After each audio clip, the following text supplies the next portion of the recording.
미국 항공우주국 나사의 화성 대기 탐사선 메이븐이 대기 중 질소와 산소 원자가 결합해 산화질소가 되면서 방출하는 자외선으로 빛나는 화성의 밤하늘을 포착했습니다. 나사의 고더드 우주비행센터 연구팀은 메이븐이 촬영한 사진을 분석한 결과 화성 극지의 넓은 밤하늘이 규칙적인 자외선광으로 빛나고 있다고 밝혔습니다. 연구팀은 이것은 겨울 화성 극지역 상공에서 예상하지 못했던 대기 흐름과 소용돌이 현상이 일어나는 것을 보여준다며 이 연구 결과가 화성 대기의 복잡한 대기순환 메커니즘을 밝혀내는 데 도움이 될 것이라고 기대했습니다. 콜로라도 대학 대기우주물리연구실 닉 슈나이더 교수는 화성 하늘의 자외선 야광 현상이 드러난 이 사진은 화성 대기 가스들이 가장 높은 층과 가장 낮은 층 사이를 오가는 화성 대기 중간층의 공기 흐름을 처음으로 보여준다고 말했습니다.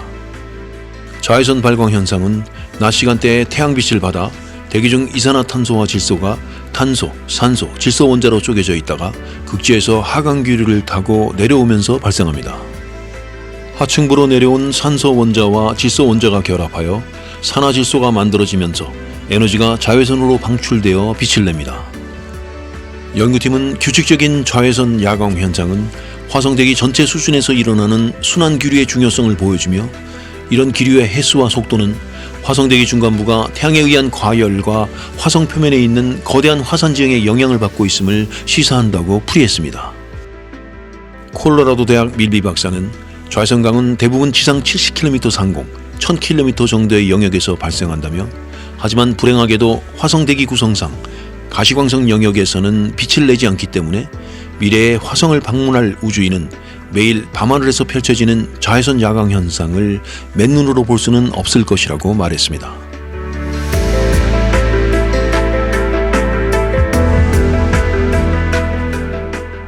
태양계에서 가장 큰 행성인 목성대기의 성층권에서 시속 1450km에 달하는 강력한 바람이 처음으로 직접 측정되었습니다. 목성 극지 인근에서 관측된 이 바람에 대해 태양계에서 유일한 기상학적 야수라는 지적도 나왔습니다. 목성 하층 대기의 바람은 특유의 대인 밝은 줄무늬와 띠인 어두운 줄무늬를 만드는 소용돌이 가스 구름을 추적해 측정하고 상층 대기의 바람은 고위도 지역의 발광 현상인 극광을 통해 관측이 가능했습니다. 그러나 두 대기층 사이에 있는 성층권에서는 구름이 없어 구름 추적 방식으로는 바람의 양상이 어떤지 파악할 길이 없었습니다. 연구팀은 이에 따라 1994년 슈메이커 레비 9 혜성이 목성에 충돌하면서 성층권으로 피어올라 바람과 함께 움직이는 분자 중 하나인 사이완화수소를 추적해 성층권의 제트를 직접 측정했습니다.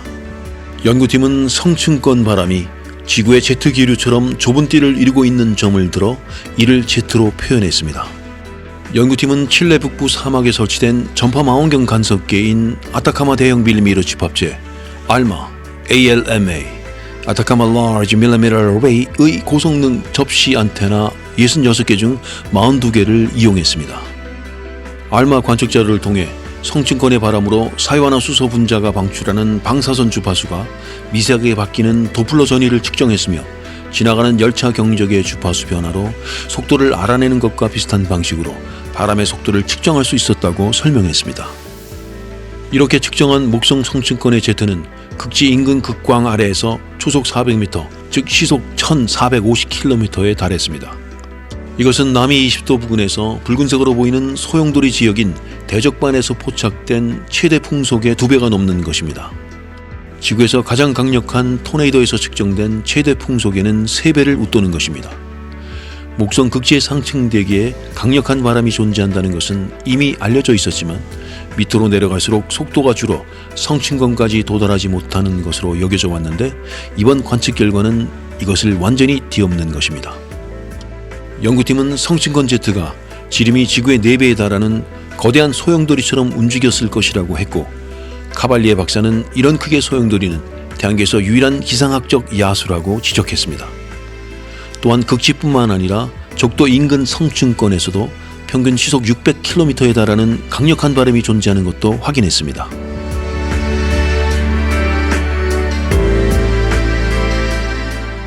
태양계에서 가장 큰 행성인 목성 주변에는 약 400년 전 갈릴레오 갈릴레이가 직접 제작한 망원경으로 발견하여 갈릴레이 위성이라고 이름 붙여진 위성들이 돌고 있습니다. 태양계 위성 중 가장 큰 가니메데와 화산 폭발이 잦은 이오, 고대 충돌구를 가진 칼리스토, 생명체가 있을 가능성이 높은 얼음으로 덮인 유로파 등이 바로 그들입니다. 갈릴레이의 망원경에는 하얀 점에 불과했던 이 위성들에 대한 관측과 연구로 많은 내용이 밝혀졌지만 어떻게 이런 위성들이 형성되었는지는 지금까지 변변한 이론이 없었는데 새로운 형성 모델이 제시되어 학계의 관심을 끌고 있습니다. 태양을 둘러싼 가스와 먼지로 된 원시 행성 원반에서 목성이 출현하고 목성의 적도 주변에도 원시 행성 원반에서 가져온 물질들로 위성을 만들 원반이 형성됩니다. 연구팀은 이 위성 원반 내에 1mm가 채 안 되는 얼음먼지 알갱이를 목성 쪽으로 끌어당기는 힘과 가스에 섞여 밖으로 빠져나가는 힘이 완전히 균형을 이루는 곳이 있으며 이런 곳이 거대한 먼지 트랩처럼 작용하며 위성을 형성하는 것으로 분석했습니다. 바트게인 교수는 20도 경사의 언덕을 달려 올라가다가 맥주병이 아래에서 강하게 올려 부는 바람의 영향으로 더는 굴러내리지 않고 멈춰있는 것을 보고 이런 위성 형성 모델을 떠올리게 되었다고 합니다. 연구팀은 목성 가장 안쪽에 있는 이오가 먼저 이런 방식으로 형성된 뒤 자체 중력으로 위성 원반 내 물질의 파동을 만들어내고 이 파동과의 상호작용으로 원반의 안쪽 끝인 현재의 궤도 위치까지 이동하게 된 것으로 분석했습니다. 연구팀은 이오가 만들어지는 데는 약 1000년이 걸리고 만년 뒤 유로파가 같은 방식으로 1000년에 걸쳐 형성되었으며 약 3만 년의 휴지기를 거친 뒤 가니메데가 2000년에 걸쳐 만들어진 것으로 제시했습니다. 칼리스토는 위성 원반 내 물질이 거의 고갈된 상태에서 형성되기 시작해 약 800만 년에 걸쳐 만들어졌으며 다른 갈릴레이 위성들처럼 안쪽으로 많이 이동하지 못한 것으로 분석되었습니다.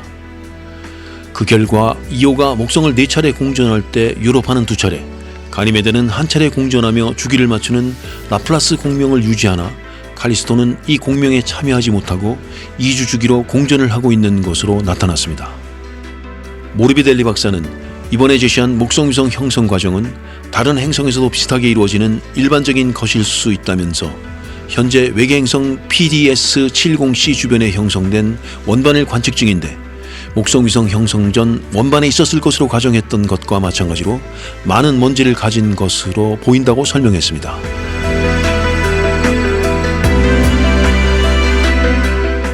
지구로부터 약 15,000광년 떨어진 독수리 자리의 가스 그림이 인근 블랙홀과 연결되어 심장 박동처럼 감마선을 방출하는 것이 관측되었습니다.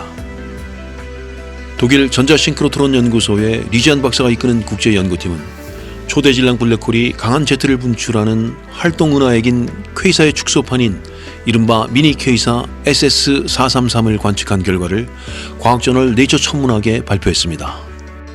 태양 질량의 10배에서 20배에 달하는 블랙홀과 태양의 30배가 넘는 질량을 가진 항성이 짝을 이루어 서로를 13일 주기로 돌고 있으며 블랙홀이 항성의 물질을 정기적으로 빨아들이고 있습니다. 연구팀은 문제의 가스 구름이 블랙홀에서 약 100광년 떨어져 있지만 서로 연결되어 블랙홀이 항성 물질을 빨아들이는 리듬에 맞추어 감마선을 방출하는 것으로 분석했습니다. 연구팀은 항성 물질이 욕조의 배수구 주변을 휘돌며 빠져나가는 물처럼 블랙홀 주변에 형성된 강착 원반에 축적되었다가 블랙홀로 빨려든다면서 그러나 일부 물질은 블랙홀로 빨려들지 않고 원반 위아래 양방향으로 고속 분출되고 있다고 설명했습니다. 이것은 태양 수백만 배에 달하는 질량을 가진 은하 중심의 초대질량 블랙홀이 수만 광년 밖으로 물질을 고속으로 분출을 하는 것과 규모만 다를 뿐 유사하며 SS433을 미니 퀘이사로 부르는 것도 이런 이유에서입니다.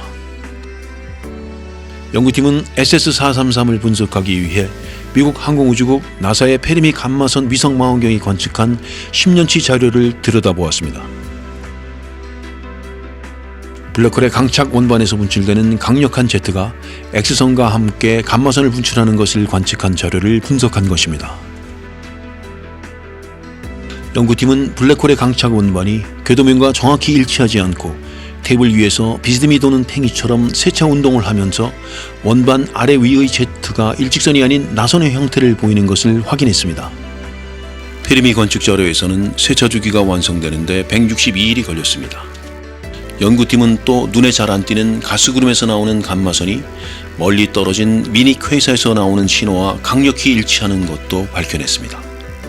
리지안 박사는 Z가 일직선이 아닌데도 타이밍을 통해 약 100광년 떨어진 미니 퀘이사와 확실한 연관성을 찾아낸 것은 전혀 예기치 못한 것이었다고 밝혔습니다. 그러나 블랙홀이 가스구름의 감마선 방출에 어떻게 작용하는지는 규명하지 못했습니다.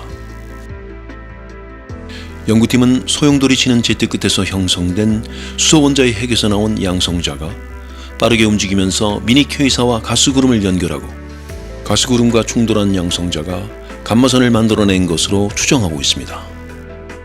연구팀은 이번 초기 연구 결과를 넘어 SS433의 감마선 박동 현상을 정확히 규명하려면 추가 관측과 이론 정립 작업이 더 필요하다고 지적했습니다.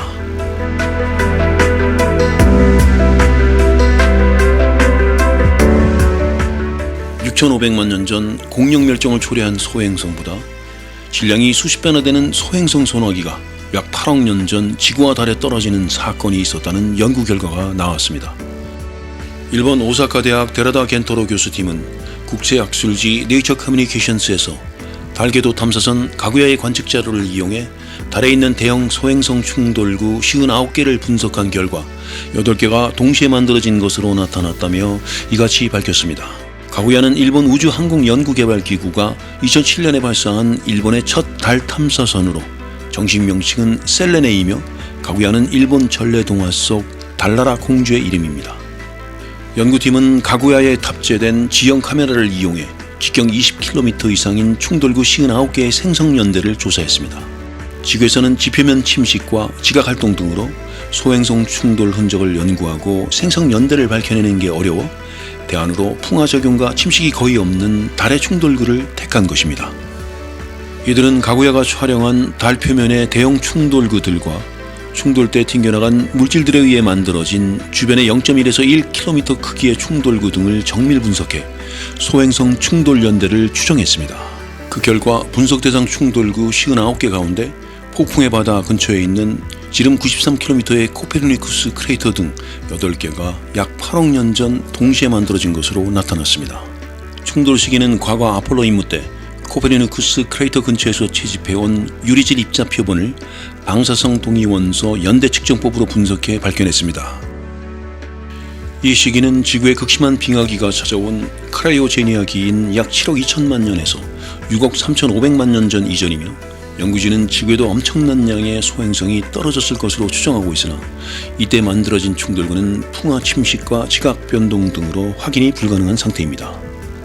연구진은 이 시기에 달과 지구에 떨어진 소행성들의 총 질량이 6,500만 년 전 멕시코 인근에 충돌하여 칙슬루브 충돌구를 남긴 소행성보다 30배에서 60배 정도 더 큰 40조에서 50조 톤에 이를 것으로 추정했습니다.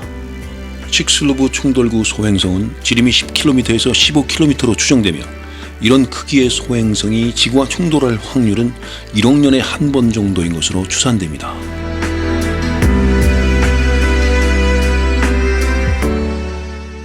호주 시드니 대학 등 국제 공동 연구진이 우리 은하의 가장자리에서 20억 년 이상 전에 우리 은하의 중력에 의해 파괴된 구상 성단의 잔해로 보이는 별들을 발견했습니다. 국제 공동 연구진은 국제학술지 네이처에서 우리 은하의 가장자리에서 20억 년 전 우리 은하의 중력에 의해 파괴된 것으로 보이는 구상 성단의 별들이 길게 띠를 이루고 있는 불사조 별 흐름 피닉스 스텔라 스트림을 발견했다고 밝혔습니다. 구상 성단은 30광년 정도의 크기에 별 수십만 개가 공 형태로 모여있는 천체로 우리 은하 주변에는 약 150개의 구상 성단이 있는 것으로 알려져 있습니다. 구상 성단을 이루는 별들은 기존 별들이 초신성 폭발 등으로 생을 마치고 남긴 잔해를 원료로 만들어지기 때문에 수소와 헬륨 등 가벼운 구성 원소 외에 이전 세대의 별에서 만들어진 무거운 원소들이 일정 수준 이상 포함되어 있습니다. 연구팀은 호주에 있는 앵글로 오스트레일리안 망원경을 이용해 불사조 자리에 있는 별 흐름 속의 별 11개를 정밀 관측하여 구성 성분 중 헬륨보다 더 무거운 원소들의 양을 분석했습니다. 별의 무거운 원소가 얼마나 있는지를 별의 금속성이라고 하며 이를 분석하면 그 별이 태어난 환경을 알 수 있습니다. 무거운 원소들이 많으면 그 별이 이전 세대 별들의 잔해가 모여 다시 별이 되었음을 의미합니다. 연구팀의 분석 결과 피닉스 별 흐름 속의 별에는 헬륨보다 무거운 칼슘, 산소, 인 같은 원소들의 양이 예측치보다 현저히 적게 존재하는 것으로 밝혀졌습니다. 칼슘의 경우 우리 태양에 존재하는 양의 0.2% 내외 정도만 있는 것으로 추정되었습니다. 이는 피닉스별 흐름의 모태인 원래 구상성단 내 별들이 이전에 생을 마친 별들의 잔해 속에서 만들어진 것이 아니라는 것을 시사합니다. 이것이 확인되면 현재 구상성단들이 이전 세대 별들의 잔해 속에서 태어난 것과는 달리 완전히 다른 구상성단 생성 진화 경로가 있음을 의미하는 것으로 우리 은하와 초기 우주 형성 과정을 이해하는 데에도 큰 영향을 줄 것으로 보입니다. 연구에 참여한 미국 카네기 과학연구소 틱리 박사는 피닉스별 흐름을 구성하는 별들은 수십억 년 전에 파괴된 구상성단의 잔해들이지만 운 좋게도 그 속에 아주 초기 우주에서 원래의 구상성단이 생성될 당시 기록들을 담고 있다고 말했습니다. 그러나 아직 피닉스별 흐름의 원래 구상성단 기원을 설명할 수 있는 이론은 없으며 이것이 은하 진화 과정상 어떤 위치에 있는지도 명확하지 않습니다. 연구를 이끈 시드니 대학 루이스 교수는 이론적으로 규명해야 할 작업이 많이 남아있다며 이제 은하와 구상성단이 어떻게 형성되는지 새로 등장한 많은 의문에 대한 답을 찾아야 한다고 말했습니다.